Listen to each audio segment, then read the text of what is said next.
Thea, you correct me if I'm wrong, because you're the draftsman here, but this is a one-time effort for mid-decade redistricting to counter the tyranny that Donald Trump has unleashed.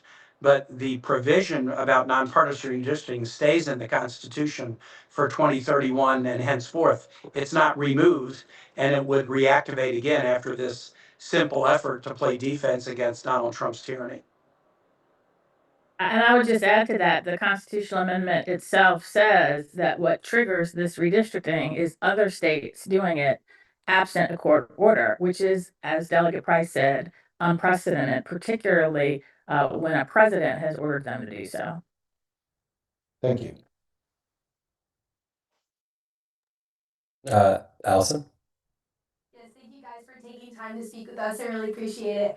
I know that a lot of the questions, the legal back and forth has really been over the wording of the question on the ballot. And I know since Tazewell County gave the green light, voters are able to receive that explanation that's on the website. But do you feel just the back and forth between the legality of that question on the ballot? Looking at the question, you know, the phrasing of restoring to fairness, do you feel like if a voter were to walk in and see just that question on its own, that they would be led to vote one way or the other? I would say that the question was crafted to discover, you know, for them to discover what it is we're trying to do. I don't think it pushes anyone toward a yes or to a no. I hope that they get to a yes because the fairness is looking at the big picture. When you have other states who are taking away from Virginians' votes because they're making other states vote stronger, yeah, it's fair for us to fight back. And so I think that if they read it and they know what's going on, the explainer language that goes along with it, it is very clear that we are trying to stop something bad from happening for something good to happen and then for us to go back to the normal process. Thank you, Allison. Appreciate it. And then we have Michael O'Connor. Hi, thank you. Senator Kaine, I wanted to ask you, there was a report in Politico about the White House possibly sending over an emergency request for funding for the Iran war, and I just wanted to see if you could comment on that. You know, is that something you would rule out, or is that something you would be, you know, open to supporting? I don't think the White House has made a decision yet. And until they send us something and we see what the details are, I'm not going to commit. I'm not going to commit one way or another on a bill I haven't seen. I will say this: I'm going to do everything I can to stop this illegal and unwise war that is already claiming the lives of U.S. troops and innocent civilians, including school children. We received notice last night of the first Virginia casualty in this war.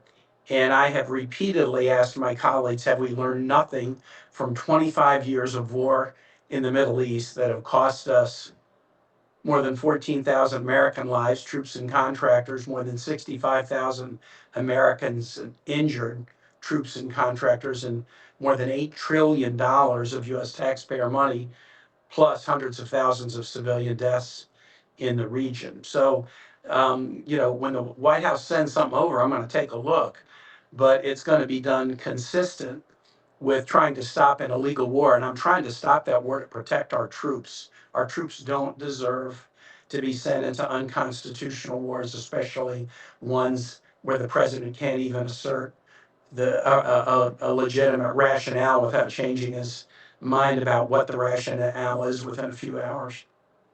Thank you. All right. Any more questions for our speakers on the topic of the yes vote or, you know, other items as well before we close out? Dan, can I just add something because I think it is connected? I am hoping that people will vote yes so that we can send more people into the other chamber that the senator can work with, that Representative McClellan can work with, that would even have the courage to ask questions about the war, much less stop an unconstitutional war. Right now, what we are seeing is a neglect of duty, and I just think that that is tied into vote yes if you want a Congress that does its job, and that is very much aligned with the war that or the conflict that we're seeing ourselves in. All right. Thank you everyone again for making the time. I love saving people 9 minutes of their days. We will hopefully be seeing you soon, online and in person. If you have any questions.